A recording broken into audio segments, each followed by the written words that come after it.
कि जो साधना ये साधक करते थे उससे परमात्मा प्राप्ति नहीं हुई, उससे परमात्मा प्राप्ति नहीं हुई। जैसा कि आपने पढ़ा कि भगवान विष्णु जी ने 10,000 12,000 दिव्य वर्ष तक घोर तप किया और भगवान के दर्शनार्थ, लेकिन दर्शन नहीं हुए। फिर इन्होंने अपनी सोच की थ्योरी सिद्धांत बना दिया, भगवान तो निराकार है, परमात्मा तो निराकार है, और जो शिव रूप में उनके सामने प्रकट हुआ वो मान लेते हैं कि ये शिव जी अब हमारा ही साथी भाई है, ये भगवान है, ये हमें छुपा रहा है। ऐसे अन्य साधकों को ये काल धोखा दे देता है, उनको विष्णु रूप में दर्शन दे देता है तो उसको ये नारायण मान लेते हैं, किसी को ब्रह्मा रूप में दर्शन दे देता है, लेकिन इसका वास्तविक जो रूप है उसमें ये दर्शन किसी को नहीं देता। अर्थात इसकी वास्तविक प्राप्ति, इसकी प्राप्ति नहीं होती वेदों में वर्णित विधि से। गीता जी अध्याय नंबर 11 के श्लोक नंबर 47-48 में कहा कि अर्जुन, ये है मेरा वास्तविक रूप, काल रूप, विराट रूप, मैं काल हूं, और इस मेरे रूप की प्राप्ति तेरे अतिरिक्त ना तो पहले किसी ने देखा और ना आगे कोई देख सकता, ना वेदों वर्णित विधि से, ना किसी जप से, ना तप से, ना किसी क्रिया से मेरी प्राप्ति नहीं हो सकती। इति सिद्धम के वेदों में वर्णित विधि से प्रभु प्राप्ति नहीं हो सकती। आगे इसी 11वें अध्याय के 50, 51, 52 में कहा है कि मेरी प्राप्ति के लिए जो यत्न करते हैं प्रेमी भक्त, उनको मैं अपनी कृपा से किसी को अपनी कृपा से ही वो मुझे प्राप्त करते हैं। कैसे?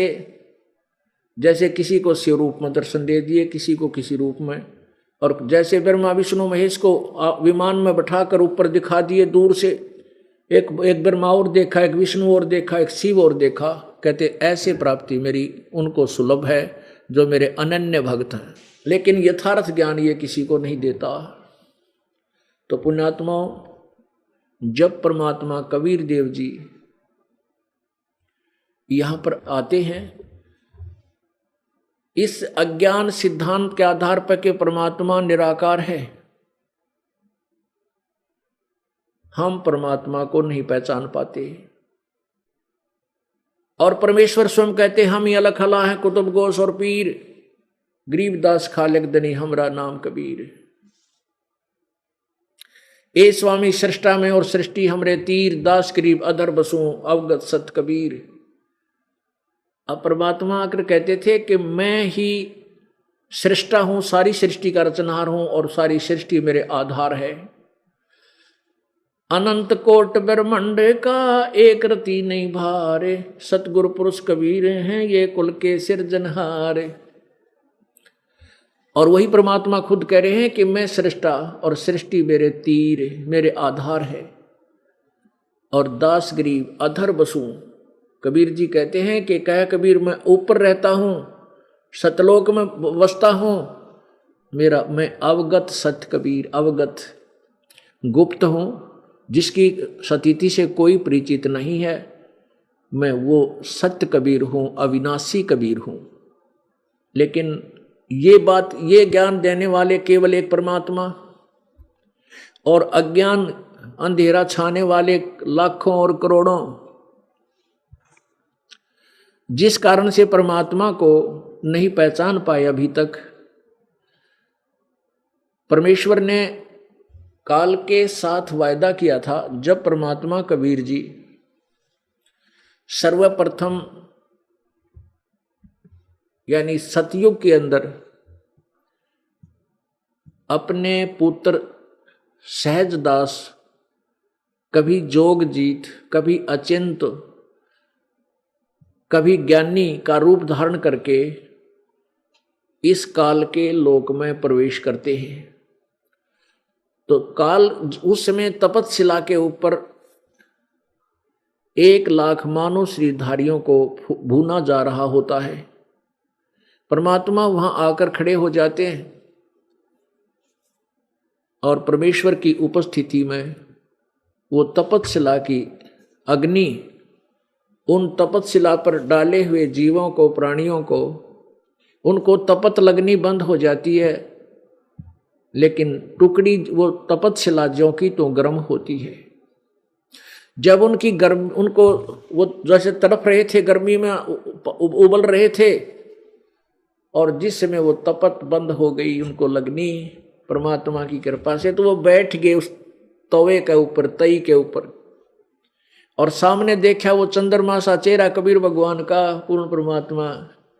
उनके दर्शन मात्र से आत्मा प्रसन्न हो गई, और सभी ने सोचा ये भगवान आ गया, हमें बचाएंगे, भगवान आ गए, अब हमें बचाएंगे, ये तो यम के दूत यहाँ पर डाल रहे होंगे हमको, जैसा सुनाया था। तब उन्होंने कहा, हे परमात्मा हमें बचा लो, हे परमात्मा हमें बचा लो, हमारे को कौन सी करनी का दंड यहाँ दिया जा रहा है। तब परमात्मा ने कहा, जिस करनी का तुम्हें, जिस पाप कर्म का तुम्हें यहाँ दंड दिया जा रहा है, वो करनी तुम्हारी सतलोक में बिगड़ी थी। परमात्मा ने सारी सृष्टि रचना सुनाई कि तुम बच्चों सतलोक में रहा करते थे, तुम मेरे पास रहा करते थे, यहाँ इस काल ने तुम्हारे को मेरे से दूर कर दिया। परमात्मा ने उन्हें सृष्टि रचना सुनाई।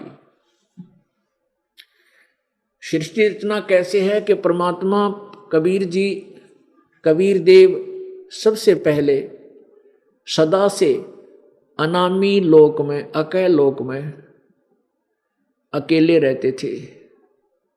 फिर उन्होंने अपनी स्वेच्छा से 3 और लोकों की स्थापना की। अगम लोक, अनामी लोक से यानी अकय लोक से नीचे का अगम लोक, फिर अलख लोक, और फिर उससे चौथे नंबर पर सतलोक। अब परमात्मा कबीर देव ने ही अन्य 3 रूप और धारण किए। अलख लोक, अगम लोक में अगम पुरुष नाम से विराजमान हो गए, अलख लोक में अलख पुरुष नाम से, और सतलोक में सत्य पुरुष नाम से। पुरुष माने प्रभु। सतपुरुष नाम, सतरूप, सतपुरुष उपमा, उपमा से, उपाधि से यानी पोस्ट से वहां उपस्थित हुए, और सतलोक में सतपुरुष नाम से प्रसिद्ध हुए। उनका ये पद है, वास्तविक नाम उनका कबीर देव ही है। सतलोक के अंदर परमात्मा ने एक शब्द से 16 द्वीप बनाए, और फिर 16 शब्दों से 16 पुत्रों की उत्पत्ति की। उनमें से एक का नाम अचिंत भी है। अचिंत से कहा कि आप सृष्टि रचना से सृष्टि रचना करो। अचिंत ने अपने वचन से अक्षर पुरुष की उत्पत्ति की। अब आप गीता जी अध्याय नंबर 15 के श्लोक नंबर 16 और 17 पर दृष्टि ध्यान रखना, जैसा कि आपको बार बार दिखाया जाता है। उसमें एक अक्षर पुरुष है, एक क्षर पुरुष है, सर पुरुष, और तीसरा ये पूर्ण परमात्मा परम अक्षर ब्रह्म। तो अक्षर पुरुष की उत्पत्ति अचिंत ने परमेश्वर कबीर देव की आज्ञा से की, उन्हीं से की दी हुई शक्ति से की। अचिंत ने वहाँ एक मान सरोवर बना हुआ है जो प्रभु ने अपने वचन से उन लोगों के साथ ही बनाया। उस मान सरोवर में जाकर के स्नान करने गया था, वहां जाकर सो गया, निंद्रा आ गई उसको।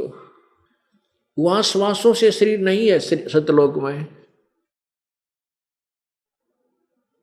काफी समय तक ये अक्षर पुरुष यानी परब्रह्म बाहर नहीं आया। तब परमात्मा ने उस अमृत सरोवर से जल लेकर और उसको अपनी शक्ति से उस ऐसे जल में उछाला, उसका एक अंडा बन गया। उस अंडे में एक आत्मा प्रवेश कर दी अपने वचन से, और वो अंडा गड़गड़ गड़गड़ करता हुआ नीचे को गया। उस गड़गड़ाहट की आवाज से अक्षर पुरुष की निंद्रा भंग होगी, और ज्यों ही अक्षर पुरुष की निंद्रा भंग हुई, जैसे कच्ची जो अधूरी निंद्रा जाग जाता है, उसको कुछ दुख सा होता, क्षोभ होता है, वो अक्षुब्ध होता है। उसने उस दृष्टिकोण से कि किसने मुझे जगा दिया, क्रोध, कुछ क्रोध युक्त दृष्टि से देखा, जिस कारण से अंडा 2 भाग हो गया, फूट गया। उसमें से एक ये क्षर पुरुष निकला, ये ज्योति निरंजन ब्रह्म निकला। परमात्मा ने आकाशवाणी की कि तुम दोनों बाहर आओ। अक्षर पुरुष तो निद्रा में था, तुझे जगाने के लिए ये सब लीला मैंने करनी पड़ी, बाहर आओ। दोनों बाहर आए, उनसे कहा कि जाओ तुम अचिंत के लोक में रहो। तीनों जने एक ही द्वीप में रहने लगे। उसके बाद परमेश्वर कबीर देव ने कहा अचिंत और जितने भी वो 15 और पुत्र थे सबको इकट्ठा करके कि इसलिए तुम्हारे को मैंने थोड़ा सा ढीला छोड़ा था कि तुम सृष्टि नहीं रच पाओगे, तुम समर्थ नहीं हो, कहीं बीच में टांग अड़ा बैठो, अपने आप को भगवान मान बैठो। और अचिंत से वो शक्ति वापस ले ली और कहा मैं ही सारी सृष्टि रचूंगा। ये उदाहरण दिया था परमात्मा ने, कहीं ये अपनी अपनी डफली बजाने लग जाए शेष और काम बिगाड़ दें, तो वो अचिंत शांत हो गया और कहा प्रभु मेरे बस से बाहर की बात है। तब परमेश्वर कबीर देव ने हम सभी आत्माओं को जो सतलोक में हैं और यहाँ काल के लोक में जो दुखी हो रही है और जो सतलोक में आनंद से रह रही है, उन सभी को अपने वचन से बाहर सबको वहाँ उत्पन्न किया। वहाँ हम ऐसे ही परिवार सहित रह रहे थे, अलग अलग हमारे मकान थे, बहुत सुंदर एक जैसे सबके वहाँ आहार थे, एक जैसे मकान, बहुत अच्छे सुंदर बिना नीम के नगर वहाँ रहा करते थे।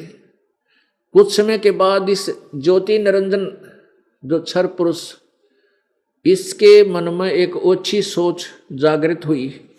इसने सोचा कि हम तीन तो एक द्वीप में और हमारे सभी भाई अलग अलग अपने ठाठ से रह रहे हैं। इसने अलग से राज्य प्राप्त करने की इच्छा से और तप प्रारंभ किया। जब ये तप करने लगा 70 युग तक इसने तप किया।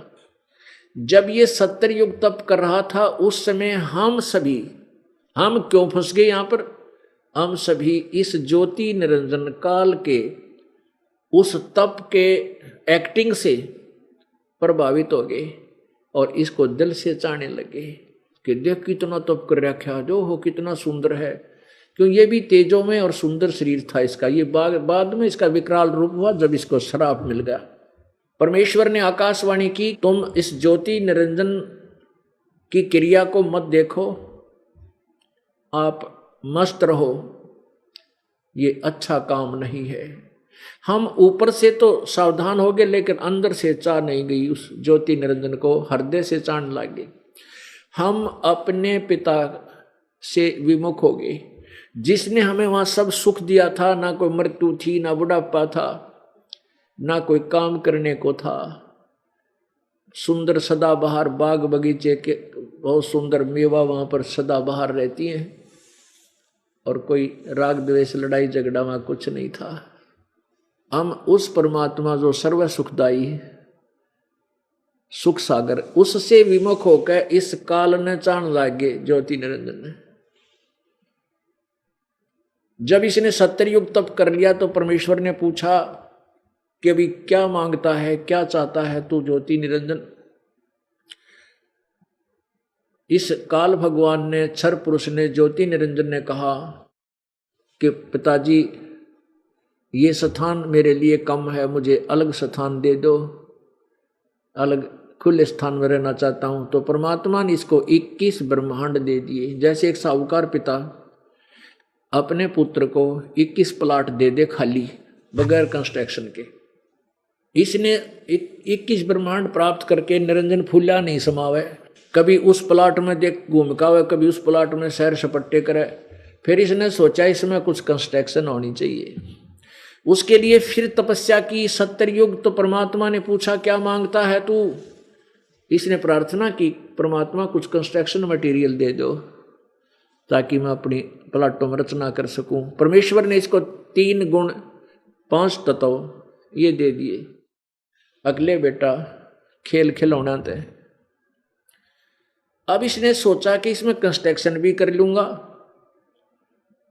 तो इसमें अकेला क्या करूंगा, इतने बड़े बड़े प्लाटों में मेरे साथ कुछ आत्मा भी होनी चाहिए। इस उद्देश्य से इसने फिर तप प्रारंभ किया। जब 64 युग तप इसने कर लिया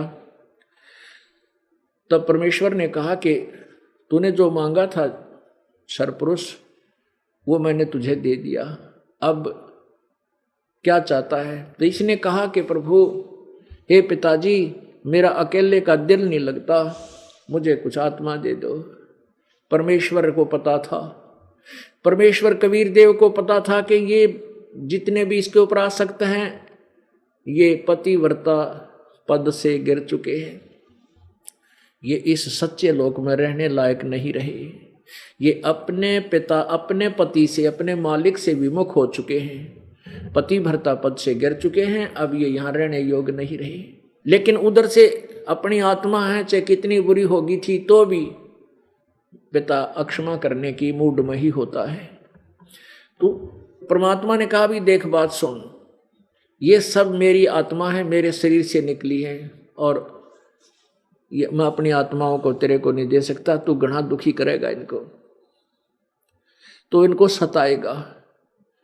तो ज्योति निरंजन ने वचनबद्ध होकर कहा कि मैं सत्य का राज करूंगा, जो जैसे कर्म करेगा वैसा ही फल दूंगा, मैं सताऊंगा नहीं, बगैर किसी कर्म दंड के नहीं सजा दूंगा। तो परमात्मा बोला भी एक बात है, ये तो मैं किसी भी जब तब के बदले में नहीं दे सकता तेरे को। हाँ, अगर कोई स्वेच्छा से तेरे साथ जाना चाहता है तो मुझे कोई एतराज नहीं, चले जाएंगे। इस काल भगवान ने हमारे पास आकर के कहा, पूछा, जब ये हमारे पास आया तो हम सभी जो आजकल के जाल में जो चींटी से लेकर हाथी, ये पशु पक्षी जंगली जानवर और जल के कीड़े बने हैं, जीव जंतु बने हैं, ये सभी यानी रंग से लेकर देवता और इंद्र ब्रह्मा विष्णु महेश तक जो आत्माएं आज पद प्राप्त हैं काल के लोक में, ये सभी वहाँ थी। जब ये हमारे पास आया तो हम खड़े हो गए, सभी इसके चारों तरफ मंडरा गए इसके दर्शन के लिए, क्योंकि इसको चाह रहे थे हम अंदर से। और वही इच्छित वस्तु हमारे सामने हो तो कितनी खुशी होती है। तो इसने कहा कि मैंने पिताजी से अलग स्थान प्राप्त किया है, लोक ब्रह्मांड प्राप्त किए हैं, क्या आप मेरे साथ चलोगे? अब हम तो पहले ही गदगद हो रहे थे, इसको चाह रहे थे। हमने कहा कि यदि पिताजी आज्ञा दे देगा तो हम आपके साथ चल पड़ेंगे, चलने को तैयार हैं। तब इस ज्योति निरंजन ने यानी ब्रह्म ने परमेश्वर कबीर देव जी के पास जाकर कहा, प्रभु कुछ आत्मा मेरे साथ जाना चाहती हैं, बस अब इच्छा से जाना चाहती है। परमेश्वर ने कहा कि मेरे सामने हाँ भरवा दे, मेरे सामने स्वीकृति दिला, तब मैं मानूंगा। परमात्मा यानी पूर्ण ब्रह्म और ये ब्रह्म वहां आगे हमारे पास। तो परमात्मा ने कहा भी जो ज्योति निरंजन इस ब्रह्म के साथ जाना चाहता है वो अपनी हाथ खड़ा करके स्वीकृति देवे। अब परमात्मा के सामने अपने पिता के सामने शर्म लगी, सबको नीची गर्दन कर ली, कोई नहीं बोला। तो परमात्मा ने कहा भी ज्योति निरंजन कोई भी नहीं जाना चाहता, तू कह रहा था मेरे साथ स्वेच्छा से कुछ जाना चाहते हैं। ये तो सन्नाटा छा गया। परमात्मा ने कहा भी बोलते क्यों नहीं, कौन जाना चाहता है? तो उस समय एक आत्मा खड़ा हुआ। सबसे पहले एक आत्मा ने हिम्मत की कि मैं जाना चाहता हूं। अब फिर बाकी क्या न सोची कि तुम पीछे रह जाओ और यू एकला लूट सारी वहां पर काल के लोक में, ब्रह्म के लोक में। तो सब ने स्वीकृति दे दी, दोनों हाथ करके मैं भी। परमात्मा बोला भाई ठीक है, जितने भी इन प्राणियों ने, जितने भी हंस आत्माओं ने तेरे साथ जाने की स्वीकृति दी है, इनके नंबर मेरे कंप्यूटर में फीड हो गए, मेरे पास नोट हो गए। ज्योतिनेंद्र तू जा अपने लोकों में। ये 21 ब्रह्मांड वहीं थे, सतलोक के एक कोने में थे अलग से दूर। और मैं इन सभी आत्माओं को, परमात्मा ने कहा मैं सभी आत्माओं को अपने हिसाब से तेरे पास भेज दूंगा ताकि तुझे सृष्टि में एकदम बाधा ना बने। तो परमेश्वर ने क्या किया, ज्योति निरंजन ब्रह्म चला गया।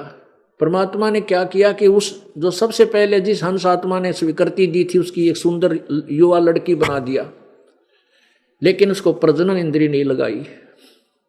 बाकी सर्वांग स्त्री वाले स्त्री रूप बना दिया सुंदर लड़की का।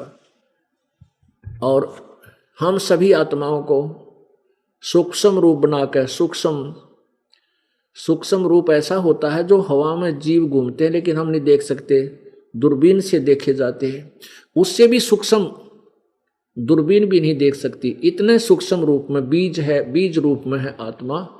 तो ऐसा सूक्ष्म रूप बना करके उसमें जैसे उस लड़की के अंदर प्रवेश कर दिए और उससे कहा कि बेटी मैं तुझे वचन देता हूं, एक शक्ति देता हूं, वचन शक्ति के तू जितने भी जीव नर और मादा बनाना चाहेगी अपने वचन से उतने ही तू उत्पन्न कर देगी। और जाई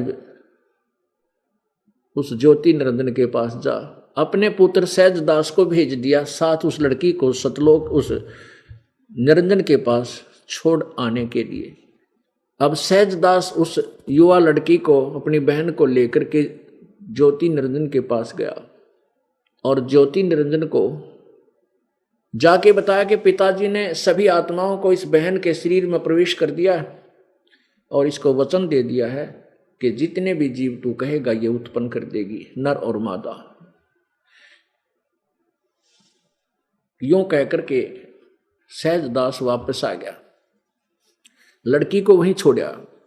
अब युवती होने के कारण उस लड़की का रंग रूप बहुत निखरा हुआ था। परमात्मा ने यह भी देखना था कि ये ज्योति निरंजन कितना गिर सकता है।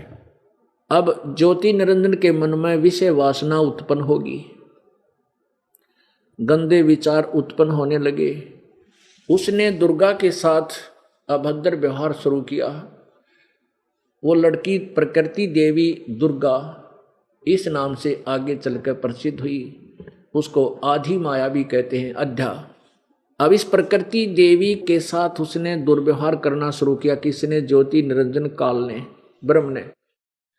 लड़की ने कहा कि ज्योति निरंजन मेरी एक अर्ज सुन ले, मेरे को पिताजी ने वचन शक्ति दे रखी है, जितने जीव तू कहेगा मैं वचन से उत्पन्न कर दूंगी और तू मेरे साथ ये जुल्म ना कर। और दूसरे, तू मेरा बड़ा भाई, मैं तेरी छोटी बहन, क्योंकि तू हमसे पहले परमात्मा की वचन से अंडे से उत्पन्न हुआ था। परमात्मा का तो भी पुत्र है, उसके बाद हमारी उत्पत्ति हुई, मैं तेरी छोटी बहन होगी। और बहन भाई का ये पाप मैथुन बहुत महापाप है, घोर पाप है, तो ऐसा जुल्म मत कर। लेकिन इसके अंदर ऐसा भूत सवार हुआ कि एक कामदेव के वश होकर के इसने आगा पीछा कुछ नहीं देखा, हद से ज्यादा बढ़ गया। अब लड़की ने अपनी इज्जत की कोई और, सुरक्षा का कोई और विकल्प ना देखा तो क्या किया, जो ही इसने बदतमीजी से हंस रहा था, मजाक के रूप में मुंह खोल रखा था, उस मुख के माध्यम से पेट में चली गई सूक्ष्म रूप बना के। अब वहां से प्रार्थना की कि पिताजी मेरी रक्षा करो, मेरे साथ ऐसे ऐसे दुर्व्यवहार किया। अब परमात्मा को पता था कि ये तुम्हारा खूब नाच नचावेगा ये काल। अब तुमने अपने पैर पर कुहाड़ा तो मार लिया, अब देखो क्या करेगा, तुम्हारे साथ ही है। परमेश्वर स्वयं ही अपने पुत्र जोगजीत का रूप बना के वहां प्रकट हो गए और जाकर के कहा कि ज्योति निरंजन सुन ले आदेश परम पिता का, आज से तेरा नाम काल होगा और 1 लाख मानव शरीरधारी प्राणियों का नित्य आहार किया करेगा। 1.25 लाख मानव शरीरधारी प्राणी उत्पन्न किया करेगा। लड़की को, इस प्रकृति देवी को इस ज्योति निरंजन के शरीर से बाहर निकाला परमात्मा ने, इसका पेट पाड़ के, और फिर अपने वचन से वैसा ही कर दिया। इसके शरीर से दुर्गा को बाहर निकाला और फिर आदेश दे दिया कि जा ले जा तेरे 21 ब्रह्मांडों को यहाँ से, और तुम्हारे जैसों के लिए यहाँ इस सच्चे लोक में स्थान नहीं है, जाओ यहाँ से। और 16 शंख कोश की दूरी पर जाकर के ये तेरे ब्रह्मांड चक्कर काटना शुरू कर देंगे, वहां रुक जाएंगे। पुण्यात्माओं 16 शंख कोश की दूरी पर आकर ये 21 ब्रह्मांड वहां से चल पड़े विमान की तरह, यहां आकर रुक गए और यहां फिर ऐसे चक्कर काटने लग गए। अब एक कोश लगभग 3, पौने 3 या 3 किलोमीटर के आसपास होता है। अपुण्यात्माओं जैसे अरब खरब नील पद्म शंख और तरह की 16 शंख कोश, फिर इसको 16 गुणा में 3 48 शंख किलोमीटर दूरी पर ये आकर रुक गए। अब ज्योति निरंजन ने फिर बकवाद करनी शुरू की। इस काल ने लड़की के साथ फिर दुर्व्यवहार करना चाहा। लड़की ने कहा, दुर्गा ने कहा कि ज्योति निरंजन तू आंखें खोल ले, पहले तो तू मेरा बड़ा भाई, मैं तेरी छोटी बहन, और फिर मैं तेरे पेट से बाहर आई हूं, तेरी बेटी होगी। यानी इस माया ने, इस देवी ने हर तरफ से कोशिश की कि ये बकवाद ना करे और मेरी इज्जत बची रहे, लेकिन इसने दुर्गा के साथ बलात्कार किया। अपने ही नखों से प्रजनन इंद्री, स्त्री इंद्री लगाई और 3 पुत्रों की उत्पत्ति की। बड़े का नाम ब्रह्मा और रजगण युक्त किया। इस काल ने अपने एक ब्रह्मांड, प्रत्येक ब्रह्मांड में जहाँ ये सृष्टि तैयार करता है, उसमें सबसे ऊपर के लोक स्थान पर एक ब्रह्मलोक बनाता है। ब्रह्मलोक को भी 2-3 भागों में, कई भागों में डिवाइड करता है। सबसे ऊपर के शिखर के स्थान पर, चोटी पर ये 3 स्थान बनाता है। एक रजोगुण युक्त प्रधान क्षेत्र, एक तमोगुण प्रधान, सतोगुण प्रधान एक क्षेत्र, एक तमोगुण प्रधान क्षेत्र। अब जैसे एक मकान में 3 कक्ष हों, 3 रूम कमरे हों, और उनमें एक कमरे में अश्लील पिक्चरें लगी हों, अर्धनग्न शरीर, बेहुदी तस्वीरें लगी हों, जब वो इंसान उस कक्ष में जाता है तो मन में निरी बकवाद आती है, वैसा ही भाव बना रहता है। और दूसरे में लगे हों, एक कमरे में साधु संत फकीरों के चित्र लगे हों, वहां जाते ही मन उन्हीं की कहानी सुनकर, उनके भाव को देखकर उन जैसा साधु भाव हो जाता है, एक अच्छा स्वभाव बन जाता है। और तीसरे कक्ष में लगे हों देशभक्त और शहीदों के चित्र, उनकी गाथाओं को सुनकर, उनकी महिमा को याद करके उन्हें जरूरी की तरह शरीर खोलने लग जाता है और वैसे ही विचार बन जाते हैं। ऐसे इस काल ने सुनियोजित षड्यंत्र रच के हम सभी को यहां फंसा रखा है, ब्रह्मा विष्णु महेश समेत। इसने क्या किया है कि जो रजोगुण प्रधान क्षेत्र है उसमें ये स्वयं, और साथ में इस दुर्गा को रखता है, ये स्वयं ब्रह्मा रूप धारण कर लेता है, 5 मुंह बना लेता है, और दुर्गा को सावित्री रूप में वहां रखता है। इन दोनों के योग से जो पुत्र उत्पन्न होता है वो रजोगुण युक्त हो जाता है। उस बालक को थोड़ी सी उम्र के बाद, जब वो थोड़ा सा जानने पहचानने योग्य होता है, उससे पहले उसको अचेत कर देते हैं और कोमा में रख कर उसकी परवरिश करते रहते हैं। उसके बाद ये दोनों सतोगुण प्रधान क्षेत्र में चले जाते हैं। वहां पर ये महाविष्णु रूप धारण करता है, दुर्गा को मां लक्ष्मी रूप में रखता है। इन दोनों के योग से जो पुत्र उत्पन्न होता है वो सतोगुण युक्त हो जाता है, उसका नाम विष्णु रख देते हैं। उसको भी ऐसे ही बेहोश रखते हैं, और जब वो युवा हो जाते हैं फिर सचेत करते हैं, ब्रह्मा को भी ऐसे। और फिर उसके बाद ये तमोगुण प्रधान क्षेत्र में जाता है, स्वयं ये जटाधारी गलम सर्प इस तरह का शिव रूप धारण कर लेता है, और अपनी पत्नी दुर्गा को ये वहाँ पार्वती रूप में रखता है। इन दोनों के योग से जो पुत्र उत्पन्न होता है वो ऑटोमेटिकली तमोगुण युक्त हो जाता है, उसका नाम ये महेश रुद्र रख लेते हैं। फिर ये युवा हो जाते हैं, तब तक इनको बेहोश रखते हैं। युवा होते हैं तो विष्णु को शेष नाग की सैया पर डाल देते हैं, और इसकी नाभि से कोई कमल उत्पन्न कर देता है, उधर से ब्रह्मा को उस कमल के फूल पर रख देता है, और शिव जी को कैलाश पर्वत पर, और वहां से फिर इन तीनों को जगा करके इकट्ठा कर देता है, और फिर दुर्गा के माध्यम से स्वयं सामने नहीं आता। ये दुर्गा की ड्यूटी लगा रखी है कि दुर्गा इनको फिर आगे ड्यूटी बांटती है। ये दुर्गा अपने ही 3 रूप धारण करती है, सावित्री, लक्ष्मी और पार्वती के। अपने ही शरीर से ये 3 और देवियां उत्पन्न करती है। ये 8 भुजा तक बना सकती है दुर्गा। और ये अन्य जो इससे उत्पन्न देवी हैं जैसे सावित्री और लक्ष्मी और पार्वती, ये केवल 4 भुजा ही बना सकती है, इससे अधिक भुजा ये नहीं बना सकती। ये 4 भुजा के हैं। ऐसे ही ब्रह्मा विष्णु महेश ये केवल 4 भुजा ही रख सकते हैं। और इनका पिता जो ब्रह्मा है, जो ब्रह्म है, महाब्रह्मा जो महाविष्णु महाशिव रूप धारण करता है, ये 1000 भुजा तक अपने बना सकता है, इससे अधिक नहीं। और जो परब्रह्म है वो 10,000 भुजा तक बना सकता है।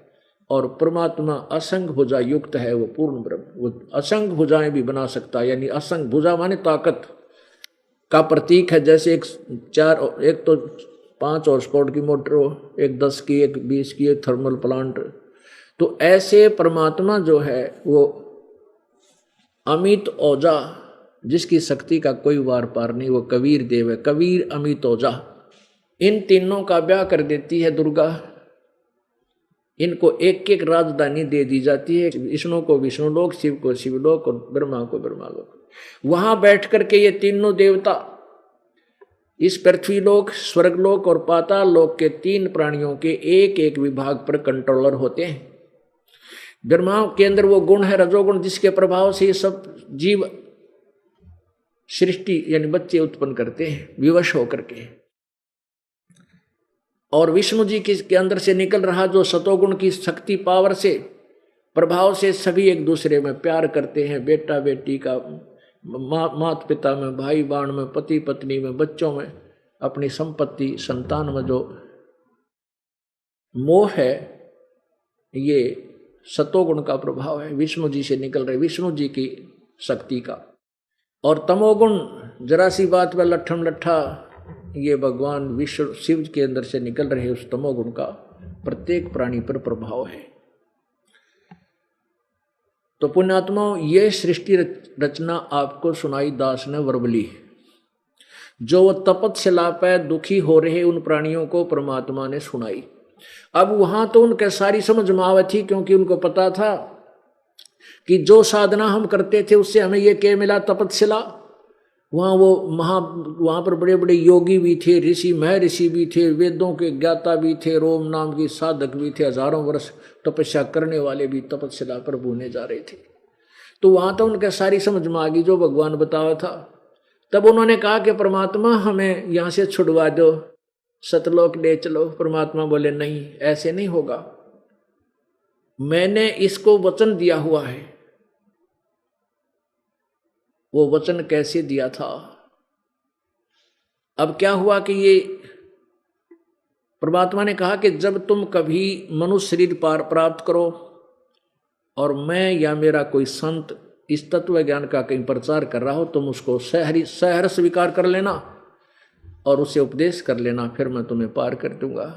ऐसे नहीं कर सकता, तुम्हारे ऊपर बहुत ज्यादा ऋण है इस काल का। तुम पहले ऋण मुक्त हो गए उस साधना से, जो हम बताएंगे वो इतनी कीमती आपकी साधना होगी, इतनी महत्वशाली वो साधना होगी, वो आपको बताई जाएगी। उससे तुम शीघ्र ही ऋण मुक्त होकर के मेरे पास आ सकोगे। तो वो प्राणी तो वहां से परमात्मा ने कहा तुम जाओ और देखो, वो तुम जिसको निराकार कहा करते, साधना करके छक लिए, तुम्हें दर्शन नहीं हुए, वो आने लग रहा। अब उसी समय उसका समय हो गया था। अब ज्योति निरंजन ने समय निर्धारित ऑटोमेटिक टाइम पर रखा उसमें, इतने समय तक ये तपस्या पर ये प्राणी बुनेंगे और इतने समय के बाद अपने आप वहां से उड़ा दिए जाएंगे। वो वहां तपस्या पर जल रहे प्राणी अपने वहां से उड़कर आ जाते हैं, धर्मराज के पास आकर के वो होश में आते हैं और फिर उनको आगे से जो कुछ भी, किसी को देव स्वर्ग जाना है स्वर्ग जाओ, नरक जाना नरक जाओ, राजा बनना राजा बनो, गधा बनना गधा बनो, वो तो अलग से रह गए। तो परमात्मा ने उनको बताया था उन प्राणियों को कि जो ये तपस्या का जो तुम्हें दंड मिला है, ये सतलोक में तुमने गलती की थी, तुम मेरे से दूर हो गए थे, पतिव्रता पद से तुम गिर गए थे, और इस काल के साथ आकर के तुमने ये महान गलती की थी, उस दंड का ये भोग, ये सजा तुम्हें प्राप्त है। तब सबने कान पकड़ दिया था कि परमात्मा अब के एक बार सतलोक ले चलो, फिर कभी ऐसी गलती नहीं करेंगे। परमात्मा बोला वो भी देखूंगा। फिर देखेंगे तुम माँ के पेट में होते हो जब तो तौबा बोल देते हो, बाहर जाते वह अंडी पाक जाते हो, आपत्ति होती है तब तो तुम मुझे याद करते हो, और जरा से सुखी हो जाते हो तुम बकवाद याद करते हो। चलो फिर देखेंगे जब तुम कोई मनुष्य शरीर में होगे फिर हम अपना प्रचार करेंगे, देखेंगे तुम कितना स्वीकार करते हो। तब जब वह सभी परमात्मा को निराकार बता रहे थे, प्रभु ने कहा, परमेश्वर ने, कि देखो जिसको तुम निराकार ब्रह्म बोलते थे वो आने लग रहा है। अब उसका ओछा माथा, लंबे 2 दांत, विकराल सा चेहरा और 2 हाथों युक्त वो आ रहा है। वो 2 हाथ भी बना सकता है और 1000, 4 हाथ, 5, 8 हाथ भी, 4 भी, 1000 भी तक बना सकता है। तो सामने आता हुआ दिखा कि वो आ रहा है तुम्हारा निराकार भगवान। ये खुद कहता है 7वें गीता जी अध्याय नंबर 7 के 24-25 में कि मैं अपनी योग माया से छुपा रहता हूँ, अपने वास्तविक रूप में किसी के समक्ष नहीं आता, एज इट इज। तब परमात्मा ने उन प्राणियों को भेज दिया। अब काल ने ऑटोमेटिक समय फिक्स कर रखा है कि इतने समय के बाद वो प्राणी चले गए होंगे, लेकिन परमात्मा की वजह से वो बैठे थे। प्रभु ने उनको दिखाना था कि ये है जो विघ्न की जड़। ये खुद कहता है कि ये गीता जी अध्याय नंबर 7 के श्लोक नंबर 12 से लेकर 15 में कि तीनों गुणों के द्वारा जो कुछ भी हो रहा है ये सब इसका मुख्य कारण मैं ही हूँ। क्योंकि इसके 1 लाख मानव शरीरधारी प्राणी नित्य खाने पड़ते हैं, और उनके लिए तीनों पुत्रों से, रजगुण ब्रह्मा से उत्पत्ति, सतगुण विष्णु से सतिथि, तमगुण शिव जी से संहार, ये खुद उसी के लिए हो रहा है। और ये कहता मैं इनमें नहीं और ये मुझ में नहीं, ये इनसे बाहर रहता है। अब वो तो चले गए सारे प्राणी। वो काल ने देखा कि ये जोगजीत कैसे आ गया यहाँ पर, इसने तो मुझे वहां से निकाला था। अब जोगजीत को देख करके, परमात्मा को जोगजीत रूप में देख करके ज्योति निरंजन काल ने विकराल रूप धारण कर लिया, लाल आंख कर ली।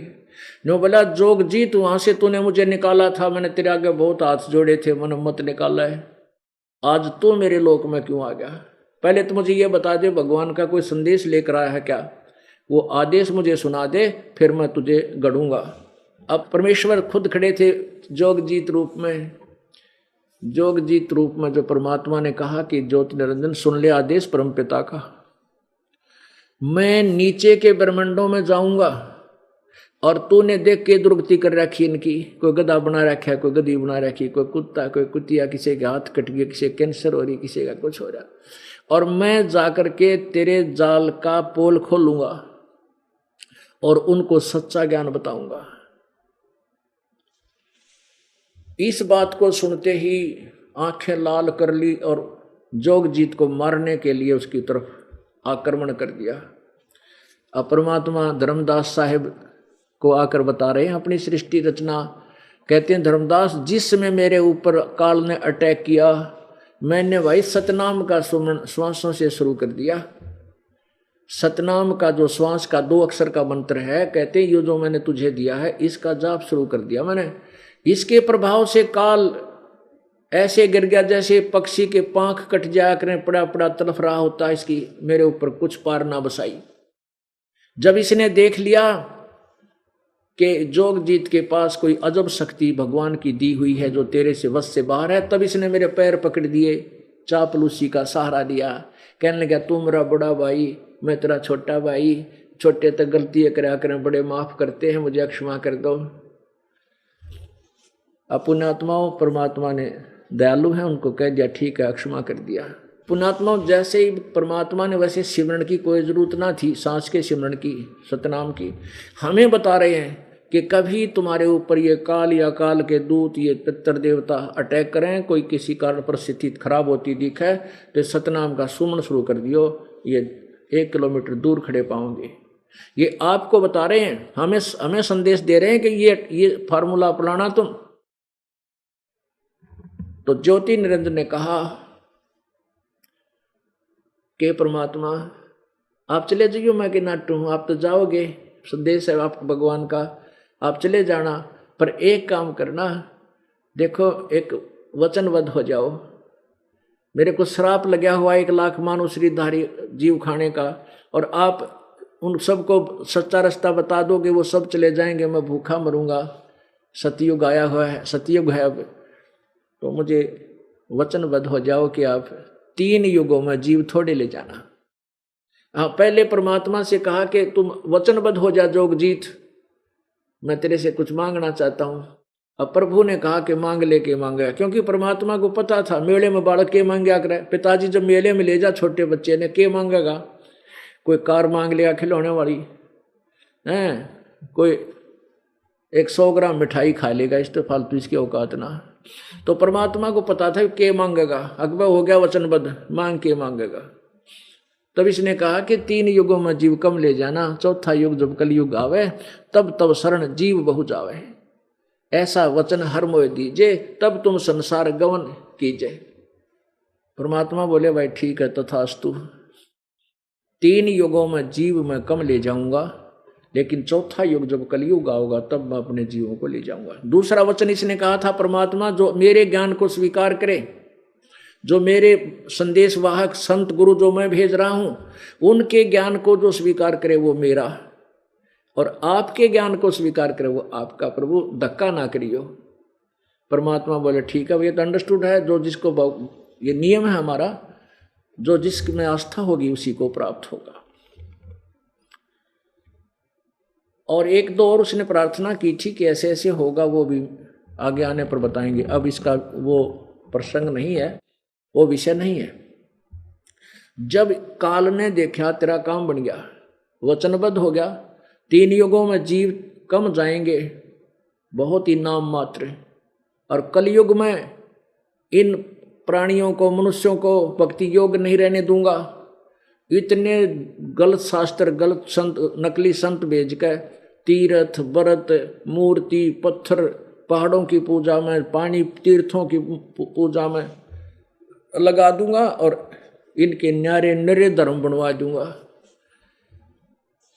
और उल्टा ज्ञान प्रचार करवा के शास्त्र विरुद्ध साधना पर आरूढ़ कर दूंगा।